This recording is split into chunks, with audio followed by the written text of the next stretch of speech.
ஒரு பாட புத்தகம் இருக்கும், பாட புத்தகத்தில் அலகுகள் இருக்கும், ஒரு ஒரு வருடத்துக்கு பூர்த்தி செய்ய வேண்டிய அலகுகள் இருக்கும். இந்த மொடியூல் என்ற விடயம் அவர்களுக்கு நீங்கள் இலகுவாக புரியும்படி சொல்லுங்கள். ஏனென்றால் பல்கலைக்கழக மாணவர்களுக்கு மொடியூல்லாம் என்னென்னு தெரியும்.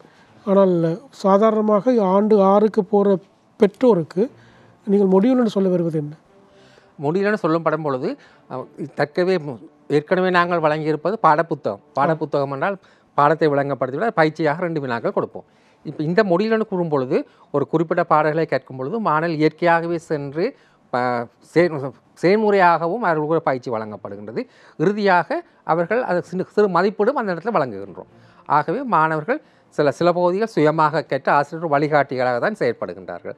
அவ்வாறாக அமையும் பொழுது அந்த 10 மணித்தியாலங்களில் மாணவர் ஒரு யூனிட்டை பூரணமாக முடிக்க வேண்டும். செயல்முறை கல்வியோடு கொடுக்கணும். சில வேளையில் பாடசாலைக்கு வெளியில் சென்று வங்கிகளுக்கு சென்று வங்கியல் துறையில் அறிமுகப்படுத்தப்படுகின்றோம். மாணவர்கள் அங்கு சென்றும் சில அறிவுகளை தேட வேண்டி இருக்கிறது ஆசிரியரின் வழிகாட்டுடன். ஆகவே ப்ராக்டிக்கல் நாலேஜோடு சேர்ந்ததாகத்தான் இந்த மொடியூல் தயாரிக்கப்பட்டிருக்கின்றது. தனியாக இந்த விளக்கத்தை மாணவர் வாசிப்பது மட்டுமல்ல, அதற்கு செயற்பாடாக அமையுமாகத்தான் இந்த மொடியூல் தயாரிக்கப்பட்டிருக்கின்றது. ஆண்டு 6 இந்த வருடம் 2026ஆம் ஆண்டு 6க்கு ஆரம்பிக்கின்றது. அதேபோல் ஆண்டு 1க்கு ஆரம்பிக்கின்றது. 2027ஆம் ஆண்டு வருகின்ற போது ஆண்டு 2, ஆண்டு 7. 2028ஆம் ஆண்டு வருகின்ற போது ஆண்டு 3, அங்கால ஆண்டு 10 ஆரம்பிக்கப்படுகிறது. ஆண்டு 10 ஆரம்பிக்கப்படுகிறது. 2029ஆம் ஆண்டு முதலாவது ஓலல் பரீட்சை நடைபெறுகிறது. மாணவர்களுக்கு எண்ணும் எழுத்துமாக பொது பரீட்சை ஒன்று வைத்துக்கொண்டு தரம் 9ஆம் வகுப்பிலேயே மாணவரை பிரிக்கிறோம். இந்த 9ஆம் ஆண்டுக்கான பரீட்சை எப்போ வரை இருக்கு? 2029ஆம் ஆண்டு. அது வந்து கிட்டத்தட்ட ஒரு ஸ்காலர்ஷிப் பரீட்சை மாதிரி ஒரு பரீட்சை. எண்ணும் எழுத்தும் தான் கொடுக்குறோம். அதில் நியூமரிக்கல் ஸ்கில்ஸ் அண்ட் தாய்மொழியிலையும் கொடுக்குறோம். அது நாடளாவிய ரீதியிலே பொது பரீட்சை நடைபெறுகிறது. பொது பரீட்சை நடைபெறுகிறது. போட்டி பரீட்சை இல்லை.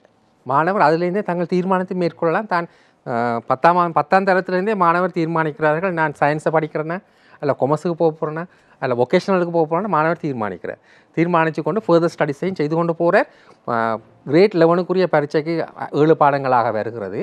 அதை செல்லும்பொழுது மேலதிக கற்களுக்காக இந்த துறைகளை தெரிவு செய்யணும். 2029ஆம் ஆண்டு வரை இருக்கின்றது. 2029ஆம் ஆண்டு 2029ஆம் ஆண்டு 9ஆம் ஆண்டு படிக்கிற மாணவர்களுக்கு வரப்போகுது. 2029ஆம் ஆண்டில் 2028ஆம் ஆண்டு தரம் 10க்கு போகிற மாணவர்களுக்கு வருகிறது. 2026 6ஆம் தரம், 27 7, 28 8, 29 9. தரம் 9 முடியும் பொழுது அந்த மாணவருக்கு ஒரு நியூமரிக்கல் ஸ்கில்லும் எழுத்தறிவுமாக ஒரு பரீட்சை நடைபெறுகிறது. அதிலிருந்து மாணவர் தரம் 10 11க்கும் மாணவர் பிரித்து படிக்கிறார். சயின்ஸ் படிக்கிறாரா, அது அந்த பிரதான பாடங்களுக்கு மேலதிகமாக இந்த அறிவையும் பெற்றுக்கொள்கிறார். இப்போ உதாரணமாக மாணவருக்கு வொகேஷனல் ஸ்டடீஸுக்கு போகிறாருன்னு சொன்னால் அந்த தீர்மானத்தில் அந்த ஃபர்தர் ஸ்டடீஸை செய்து கொண்டு வந்தாருன்னு சொன்னால் அந்த பொது பரீட்சைக்கு பிறகு மாணவர் துறையை மாற்றலாம். துறையை மாற்றி A லெவலுக்கு போகலாம். அந்த டிசைன்ஸை நாங்கள் தயாரிச்சிருக்கிறோம். இப்படி இந்த முறையில் நாங்கள் கல்விக் கொள்கை போகுதுன்றது. பிரதேசத்துக்கு ஏற்ற மாதிரி தொழில்துறையும் நாங்கள் இங்கே கொண்டு வரோம். உதாரணம்னா ரத்னபுரியை பொறுத்தவரை ரத்னக்கேல துறையில் இப்போ மங்கி வருகின்றது. அப்போ அதே அந்த பிரதேச மாணவர்கள் அந்த முடிவிலையும் தெரிச்சு கொண்டு போகலாம். அப்போ அந்த அறிவையும் பிள்ளை வருகின்ற தொழில் அதற்கான ஆசிரியர்களை எங்கே கொண்டு வருகின்றனர்? அது 2029க்கு தானே. அப்போ அதுக்குரிய பயிற்சி அந்த பிரதேசங்களுக்கு நாங்கள் இப்போ இந்த முறை ஜனாதிபதி சொல்லியிருக்கிறாங்க, அடுத்த வருடம் ஆசிரியர்களை கூடுதலாக நியமிக்க இருக்கின்றார்கள். அப்போ இந்த புதிய பாடங்களுக்கு ஏற்றவாறு ஆசிரியர் நியமங்கள் அமைய இருக்கின்றது.